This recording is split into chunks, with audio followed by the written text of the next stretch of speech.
What is going on, guys? Matt Downs with Daily Grind Fantasy Sports here to give you the edge for this Cowboys vs. Bucks showdown slate on DraftKings. Cannot wait to break it down. If you guys are brand new to this channel, we provide both free and paid content for all daily fantasy sports across all sports. If you could please show your support by hitting that subscribe button, notification bell, and of course smashing that like button for all of our future NFL content. If you would like to know more about becoming a better DFS player and taking down that big GBP, head over to www.dgfantasy.com. On dgfantasy.com, we give you cheat sheets for every major sport, along with ownership projections, actual projections, and strategy for every single slate. We also cover optimal cash plays as well as preferred GBP plays and stacks for specific contest sizes. We do the dirty work for you. We are also currently partnered with Fantasy Cruncher, the best optimizer in the industry. When signing up for our $30 package, you also get a $20 credit to use towards any Fantasy Cruncher product. We provide the best value in the industry. And now let's go ahead and dive right into this NFL showdown slate between the Dallas Cowboys and Tampa Bay Buccaneers. What a first matchup we have. But first we jump into that, just want to give a quick shout out to our partner. If you guys haven't signed up for Prize Picks, first of all, what are you doing? Enter code using DGF for 100% match up to $100. Like I said, Prize Picks, one of the easiest ways to play DFS today. You simply hit the over or under on any fantasy projection. We'll be both, me and TJ, giving away a free Prize Pick at the very end of this video. Also, we are currently offering a $30 membership on our website to cover every single showdown going forward. With that comes our favorite cash plays, GPP stacks, favorite contrarian captains, all that good stuff. We'll be covering a little bit of that here in the video, but like we always say, this is subject to change. So we'll be covering all that going forward on our website. With the $30 package, you get a $20 voucher to any Fantasy Cruncher product. You will need that. I promise you, you will need that to succeed in DFS today. Okay, so if you guys want to go sign up, again, all the links are in the description for that, and we will be covering every single showdown slate on our website. Last but not least, I posted a showdown breakdown.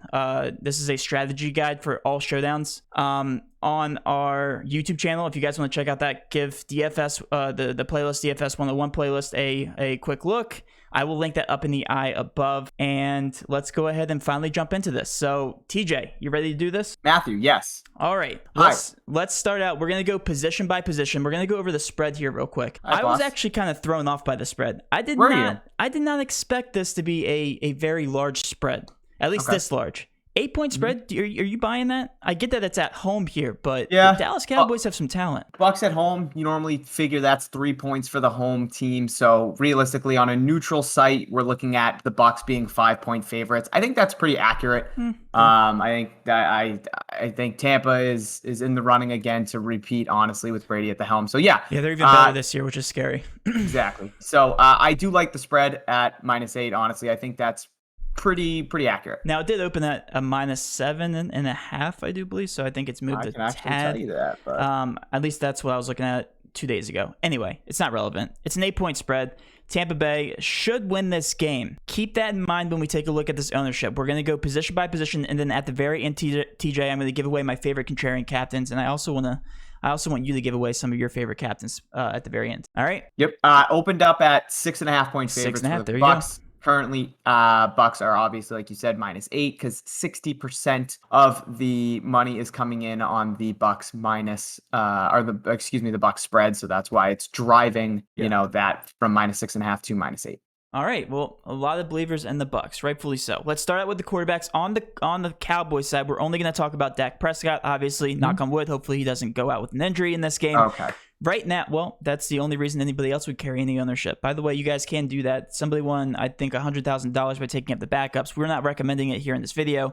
Last year, somebody won $100,000 by playing backup quarterbacks, and he was the only one to do it. All right, first off, Dak Prescott, 44.2% owned. TJ, is he a must, even though he's an underdog in his contest for cash games? Yes, coming back from the ankle injury, it's going to be good to have Dak back on the field. Only played 5 games last season, Matt, before sustaining that brutal injury. 68% completion percentage last year. And, just the immense weapons that he does have with Amari Cooper, CeeDee Lamb, Michael Gallup, obviously the running backs there with Zeke and, Tony Pollard as his backup. In a game where they're 8-point road dogs, if if everything holds true and, they come out and not necessarily flat, but Tampa gets a big lead, that just means more opportunities for Dak to throw from behind. So yes, Dak is going to be a lock. I would assume you would agree with me there. Yes. I do love him in this spot here in his first game back on the road traveling to Tampa. But yeah, Dak for me, 100%. Now, before we move on any further here, I just want to talk about quarterbacks, specifically in the captain spot. Do not, I repeat, do not play them in big GPPs as a captain, unless your build looks completely contrarian all the way through and you play a bunch of backups and they happen to hit. Because quarterbacks do not make the optimal in big contests unless you're talking about rushing first quarterbacks. We're talking about Lamar Jackson. We're talking about your boy Cam Newton. We're talking about quarterbacks like that. Okay, so passing first quarterbacks do not make it into the optimal as a captain in bigger GPPs. I will keep repeating that all season long. So do not play him unless you're playing cash games and very small GPPs in the captain spot. Switching over to the running back position here, we have Zeke, 33.1% owned. I believe he's the third highest on the slate, TJ. Tony Pollard, all the way down here at $4,200. Let me ask you this. Is he worth it? Is Zeke worth it? Are you playing Zeke in cash? Probably not. If I'm getting both quarterbacks in there. Okay. It's an over of 52. We got to take into consideration the spread like we keep talking about, Matt. If they fall behind, we could see some dump offs to Zeke. You know what? Yeah, probably in cash. It's going to be tough. It's going to come down to line construction. I want to hear your thought because my main priority here is making sure I have Brady and Dak if I'm playing cash, right? And I'm going to have one of those guys at captain. I think. With that being said, can I keep going? Yeah, go ahead. I thought you asked me a question. Go ahead. Yeah, I did, but now you just got you're on. Yeah. Okay, go ahead. So if my main priority is rostering Dak and Brady and having one of those guys at captain, if I'm taking into consideration the game script that I think is going to happen, Dallas playing from behind, I'm also going to want to roster one of those Dallas wide receivers. And with that being said, I feel like it's going to be tough to then go ahead and get Zeke as well. If that's something that you can do with your roster construction, I think that's what I want to do. But are you prioritizing Zeke as a cash play? I am. Not as a captain, in cash, okay? The reason because I can get a build where I have Zeke, both quarterbacks, and a decent wide receiver and or tight end in the captain spot. Yes, and I can do that. You might have to get a kicker in there or some other salary saver, but you can do it. And I just think because it's Zeke, because the quarterbacks have such a good rapport with the rest of the team, I think they have to be in your lineup because if anybody's going to go off in this game, it's going to be those three guys. It has to be, and those guys are the safest, I would say, because you can't look at any of the Bucks running backs and say they're safe, but you can look at Zeke and say, okay, he's going to get 20 carries, assuming this doesn't get out of hand, right? So Matt, you swayed me, and I just figured it out. And I get it. 100%. The Bucks are a nasty defense. I get it, but it's Zeke. So if Dallas is going to have any shot in this game, guess what? Zeke's going to have to do his role here. All right, Tony Pollard, front seven. Pollard, $4,200. That's a bit pricey. Now I would, you know how much I love running back twos and showdowns because if they get, you double up the price tag here, and all he has to do is get 8.4 points. I think that's a little too far out of the reach though. If he was half that price, I would say let's load up on Tony Pollard at $2,100. But 4.2, he's teetering on that range. I think he's a good GPP play. Could definitely steal a touchdown. All right, let's go ahead and switch over to the wide receiver picture here. Wow. Good luck. That's all I'm going to say. We have Amari Cooper. We have Lamb, Gallup, Wilson, Noah Brown. He's technically questionable. I do believe he is COVID. So he has COVID and he is showing ownership right now. So I don't know if that was a recent update. It must have been since he's showing ownership, but he is out. And then we have Fahoku, which we talked about in preseason. I don't know if you remember that. Also up there. So let me ask you this. Who are you prioritizing? Are you prioritizing? Or are you just going to take the cheapest out of these guys and pray? Or are you going to be taking any of these wide receivers in cash? So yeah, I am. I would be going for one of these guys in cash, and it's going to be one between Amari Cooper and CeeDee Lamb. The big thing for me, and I know it's going to be tough to try and figure out, is I want to get whoever is not going to be covered by Carlton Davis. And with that being said, Matt, in five, so I have a couple stats for you. So in 5 games last year, before Dak went out, CeeDee Lamb had 40 targets, 29 receptions, 433 yards, and 2 touchdowns, opposed to Amari Cooper's 5 games with Dak at 52 targets, 39 catches, 424 yards, and 1 touchdown. So Dak favored Cooper a little bit more than he did CeeDee. I just feel like they have a little bit more rapport, especially with, CeeDee's rookie year being last year, Dak going down. Maybe he'll feel more comfortable getting back into the thick of things, throwing it to Amari Cooper a little bit more than CeeDee Lamb. So I'm prioritizing Amari Cooper over CD. I think you can go either one of these guys. And as you see, they're both right around 34% owned because I feel like everybody's split on the decision. 8,400 for Amari Cooper, 8,200 for CeeDee Lamb. I'm going to have one of these guys in my cash lineup. And again, right now, I do lean Amari Cooper. I like Gallup's upside. He has the ability to go over the top and get a long ball from Dak. But again, I think if you're playing cash, it's one of Amari, one of CD, and currently right now I lean Amari Cooper. Cedric Wilson or Fahoku, are you prioritizing them at all? Because look at their price tags; those are very cheap, very enticing. Tags. Yeah, all I have to do is catch one ball there. So. Yep, Cedric Wilson would be the guy I would go to. Mm-hmm. I would assume he'd be on the field a little bit more, but again, I don't think I'm gonna go down that cheap in terms of cash. For tournaments, sure, load up on some Cedric Wilson, Fioku if you want to take a shot. I don't know if he'll see the field, honestly, Matt. So I think if you're choosing between the two, I think Cedric Wilson's the safer play. To play off your point there, if he doesn't see the field, that's fine. $200. Yeah, right. So that's how much flexibility you can have with somebody like Fahoku at $200. So that's one thing I love doing in showdowns, because all this guy really has to do, again, double up the price tag. All he has to do is catch one ball to pay off his price tag. And we talk about this all the time in NBA. The 1,000 guy has to go out and score a bucket. That's all he has to do to his just have a rebound fall into your hands. Maybe get an easy bucket and an assist. PJ Tucker, whenever he's $1,000. Random steal. Okay. Anyway, moving on. I do like those guys to create some contrarian lineups. If you're gonna put those cheap guys in there.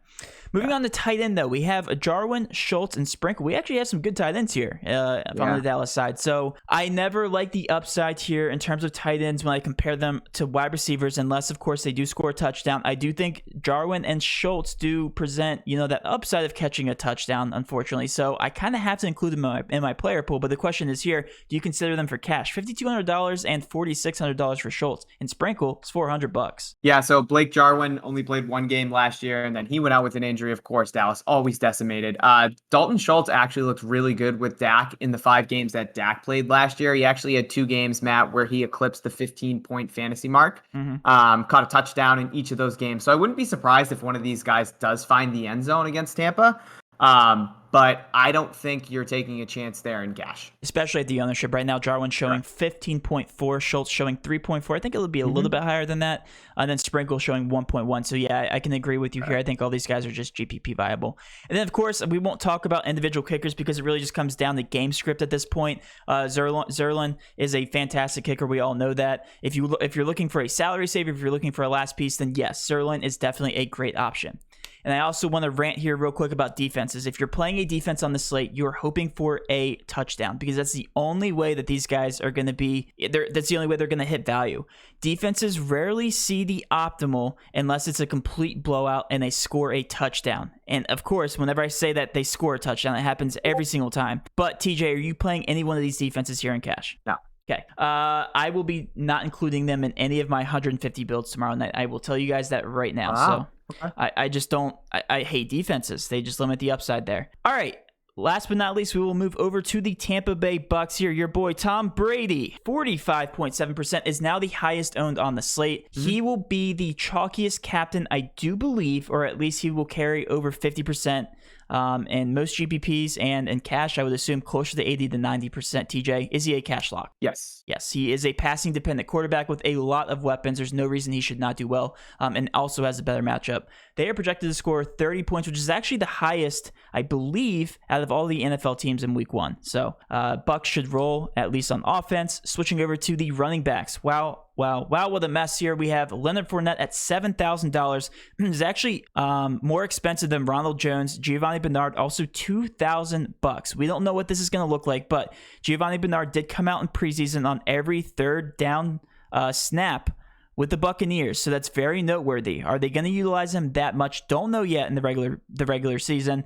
But of those 3 guys, are you playing any one of them in cash, TJ? I don't think they're going to fit my builds. I do like I do like a game script in where the Bucks fall behind, and you see a lot of Gio Bernard as long as he's okay with that mid to high ankle sprain that he did sustain in the final preseason game. Yes. Excuse me.